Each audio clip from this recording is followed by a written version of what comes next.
नमस्कार, मैं सुचेता, ज्योतिष और वास्तु रिसर्चर, और आज हम चर्चा करेंगे एक बहुत पुरानी भविष्यवाणी के बारे में, जो कि अभी सत्य होती हुई नज़र आ रही है। और ये घटना है सीधे तौर पर इज़राइल से जुड़ी हुई। इज़राइल में एक बहुत बड़ी सेरेमनी की तैयारी चल रही है और बहुत निकट भविष्य में, अर्थात नवरात्र के शुरुआती दिनों में ही और ईद के समय माना जा रहा है ये घटना घटेगी, जिसे हम एंड टाइम प्रोफेसी कहते हैं। एंड टाइम प्रोफेसी जिससे पाश्चात्य न्यूज़ चैनल और ये वेस्टर्न यूट्यूबर्स में तो बहुत ज़्यादा इस पर चर्चा है, क्योंकि हीटेड हॉट टॉपिक है वहाँ पे। परंतु भारत में इस पे ज़्यादा ना लोग जानते हैं, ना इस पर चर्चा करते हैं। और जब हमने हिस्ट्री चैनल, नेट जियो आदि में देखा, इससे जुड़ी हुई जानकारी देखी, तो सच में ये बहुत भयभीत करने वाली थी। जो सेरेमनी होने वाली है वो भी बहुत ही ज़्यादा खतरनाक है, और ये चीज़ें बहुत बड़ा एक रूप लेने वाली है। और माना ऐसा जाता है कि इससे आर्मागेडन की शुरुआत होगी। आर्मागेडन अर्थात महान धर्म युद्ध। ऐसा एक धर्म युद्ध शुरू होने वाला है जिसके बाद पूरी दुनिया में एक बहुत बड़े बदलाव का, एक हिंसा का दौर होगा, उसके बाद बहुत बड़े बदलाव का कारण बनेगा।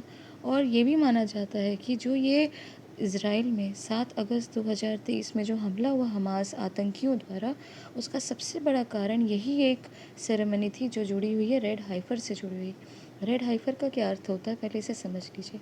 रेड हाइफर का अर्थ होता है लाल बछिया। हाइफर का मतलब होता है बछिया। एक पूर्ण रूप से लाल बछिया की जो यहाँ बलि चढ़ाने जा रही है, इसी को सेरेमनी, एक रिचुअल को रोकने के लिए हमास ने इस पे युद्ध इज़राइल पे थोपा। और इस पे 100वें दिन एक टेररिस्ट निकल के आता है जिसका नाम अबू अबैदा है। उसने कहा कि ये रेड हाइपर का बहुत सारे बड़े कारणों के साथ सबसे बड़ा कारण ये है कि रेड हाइपर की जो सेरेमनी होने वाली है, और इनका ऐसा मानना है मुसलमानों का, बहुत सारे जो उनके ग्रंथों में इस तरह से लिखा गया है, जो कि आप जाके रिसर्च कर सकते हैं, कि दज्जाल अर्थात शैतान का यहाँ आगमन होगा। और वहीं ज्विश मानते हैं कि मसीहा का आगमन होगा। ये तो एक कंट्रोवर्शियल टॉपिक है जिस पर हमें जानने की आवश्यकता नहीं है, परंतु जो भी ये घटना घटेगी ये बहुत ही खतरनाक धर्म युद्ध को बढ़ाने वाली है, क्योंकि ये बहुत ज़्यादा अनरेस्ट, स्पेशली जो मुस्लिम कंट्रीज़ है और इज़राइल के बीच में एक तनातनी का यहाँ कारण बनता हुआ नज़र आ रहा है। वहीं पे आप भी, मैंने आपको पिछले वीडियोज़ में बताया था, जो एक हमने किसी विषय पे टॉपिक पे आपको बताया था, कि मोसाद जैसी सीक्रेट एजेंसी, जो इज़राइल की इतनी बड़ी, दुनिया की सबसे बड़ी सीक्रेट एजेंसी मोसाद, उसे नहीं मालूम होगा कि इतना बड़ा हमला होने वाला है। परंतु कहीं ना कहीं एक कॉन्स्पिरेसी है एल्बर्ट पाई की, या बहुत बड़े जो पुराने आप रिचुअल्स या प्रोफेसीज देखें तो उनके साथ जुड़ी हुई, कि कुछ ना कुछ पाने के लिए कुछ खोना पड़ता है। जब इज़राइली हमास के द्वारा इज़राइलियों पर हमला हुआ, तो ओपनली ये समझ में आया कि ये बहुत ही बड़ा रूप लेने वाला है। और दिख ही रहा है कि धीरे धीरे धीरे अनेक देश, लेबनान, सीरिया और फ़िलिस्तीन का तो पूरा बेड़ा गर्क हो ही चुका है। इस तरह से अनेक देश यहाँ पे जुड़ते जा रहे हैं, और ये बड़ा व्यापक रूप लेता जा रहा है।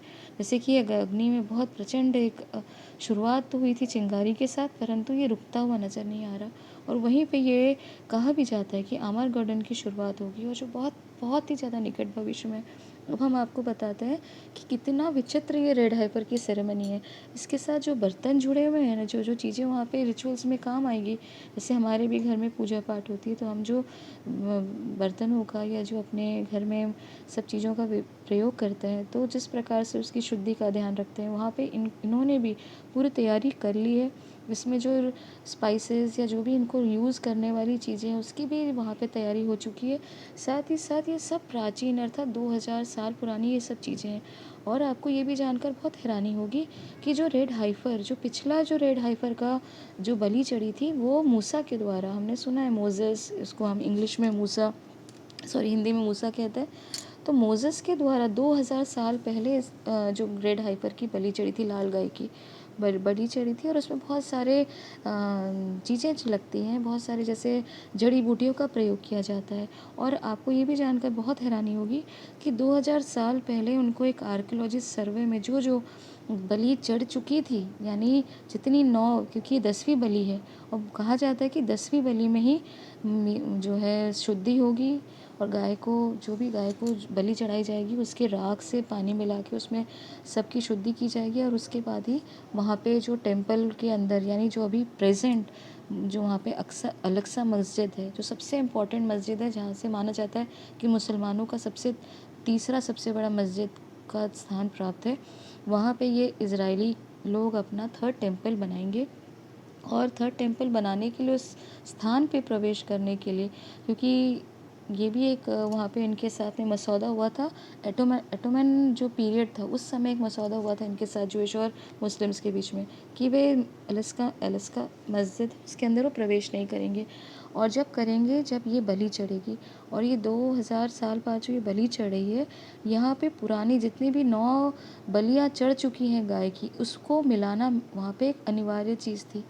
तो यहाँ पे ये इन सारी जो 9 गाय जो 2000 साल पहले मूसा जो हैं इनके प्रॉफिट, उन्होंने भी जो बलि चढ़ाई थी उसकी ऐश, और जितनी बलियाँ चढ़ी थी उनकी ऐश भी यहाँ मिलाई जाएगी, तब पूर्ण रूप से शुद्धि होगी। और जो यहाँ पे इनके प्रीस्ट होंगे, जो रब्बाई होंगे, जो पंडित कह सकते हैं आप, आपको समझने के लिए आसानी होगी, वो भी जो है मूसा के ही वंशज होने ही चाहिए। मूसा के भाई के जो वंशज हैं वही जो इस रिचुअल को पूरा कर सकते हैं। और यहाँ तक कि बहुत सारे नियम हैं, जो रबाई जो हैं या जो उनके प्रीस्ट हैं, वो उनका जन्म घर पर होना चाहिए, वो किसी भी लाश को स्पर्श नहीं किए होंगे। अनेक प्रकार के जो है उनके साथ में नियम बनाए गए हैं। और सबसे हैरानी की बात है, वैसे वहाँ पे जो उनको जितनी भी क्राइटेरिया पूरी करने वाले, उनको वहाँ पे लोग भी मिल गए। और 2000 साल बाद जो ये उनको लाल गाय, पूर्ण रूप से गाय, मतलब इसका एक एक बाल को स्टडी कर रिसर्च किया गया, बड़े से एक मैग्नीफाइंग ग्लास से उसके पूरे शरीर को देखा गया कि कौन सी गाय की बलि चढ़ सकती है। अगर इसमें एक भी सफ़ेद बाल होता तो उसकी बलि चढ़ाना असंभव था। और जितने भी वहाँ पे पत्थरों की तैयारी चल रही है, उसे छेनी हथौड़ी से नहीं, बल्कि क्रिस्टल डायमंड से उसको काट के वहाँ पे पत्थरों को, कहा जाता है कि मंदिर को आप ऐसे ही नहीं बना सकते, पत्थरों से छील नहीं सकते, यानी जो वो टूल्स हैं उसका प्रयोग नहीं कर सकते, उसको छीलने के लिए क्रिस्टल डायमंड को के माध्यम से उसे छीला जा सकता है। और भी बहुत सारे इसमें जो रिचुअल्स हैं उसकी पूरी तैयारी हो चुकी है। और ये जो घटना घटेगी वो बहुत ही निकट भविष्य में घटेगी। और ऐसा भी माना जाता है कि इसके बाद जब इनका पहला ज्यूइश का जो पहला टेम्पल टूटा था, पहला टेम्पल टूटा, तो कहा जाता है कि ईश्वर इनसे नाराज़ हो गए, और उसके कारण दूसरा उसके बाद जो सेकंड टेम्पल भी बनाया गया वो भी बाद में तोड़ दिया गया। और थर्ड टेम्पल अभी बनने की लगभग पूरी तैयारी में है।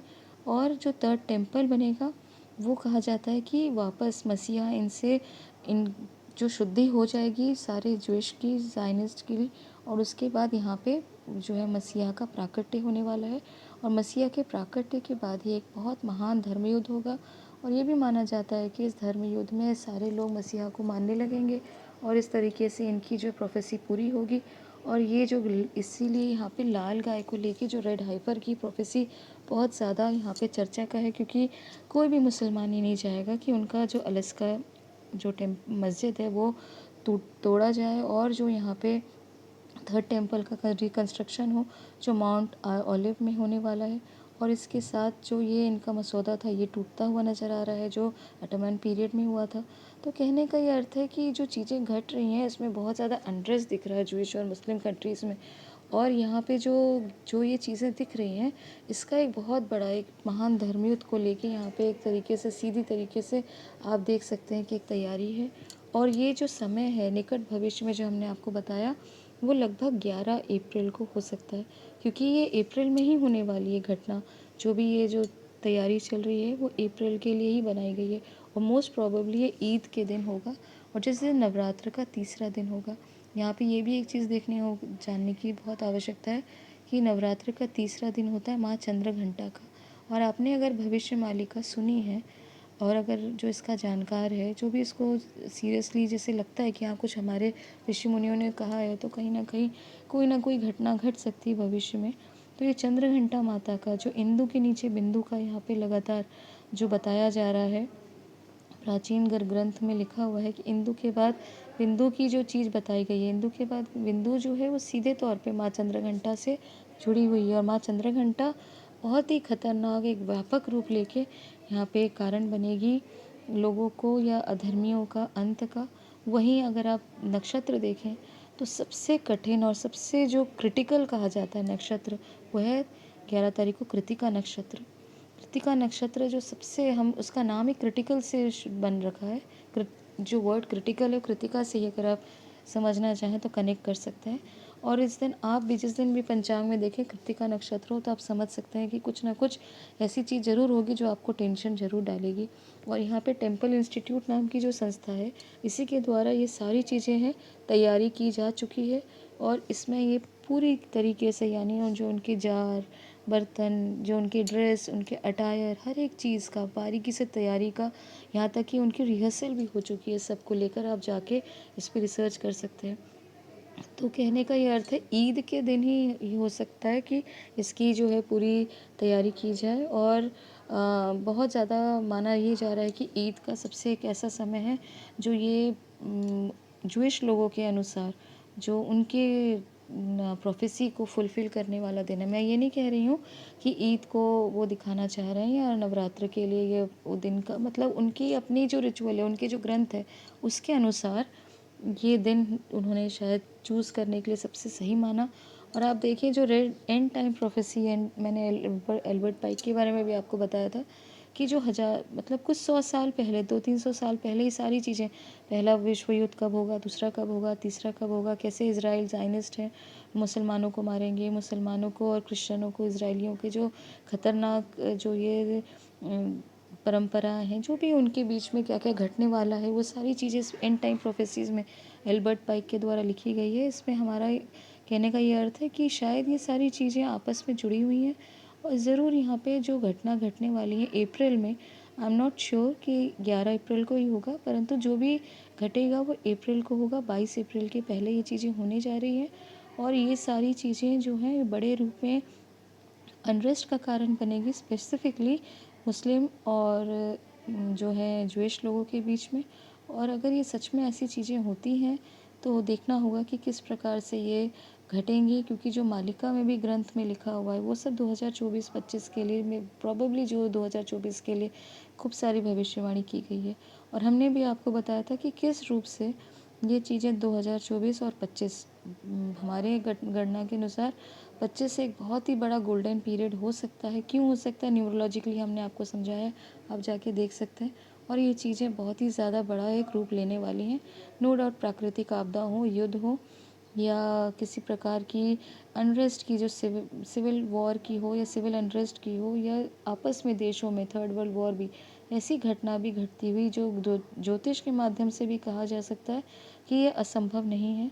और ये जो चीज़ें हैं ये ज़रूर आगे और भयानक रूप ले सकती हैं। इसलिए आप सतर्क रहें, सावधान रहें। और क्या घट रहा है, क्या होने वाला है, क्या चीज़ें आपके देश में, दुनिया में हो सकती हैं, उसकी भी आप जानकारी ज़रूर रखें अपने पास। क्योंकि जो ये चीज़ें होने वाली हैं, नो डाउट अगर इसका रूप बढ़ता है तो हमारी अर्थव्यवस्था में, हमारे लाइफस्टाइल में, हमारी एक सीधे तौर पर हमको भी अफेक्ट कर सकता है। क्योंकि वैश्विक रूप की ये चीज़ें हमारी आर्थिक स्थिति को भी ज़रूर यहाँ पे परेशान में का मतलब एक तरीके से तो डाल ही सकता है। तो ये सब चीज़ें को आप ज़रूर देखें और इस पर रिसर्च करें। और अगर आपको भी ये जानकारी अच्छी लगे तो हमारे चैनल को ज़रूर लाइक करें। धन्यवाद।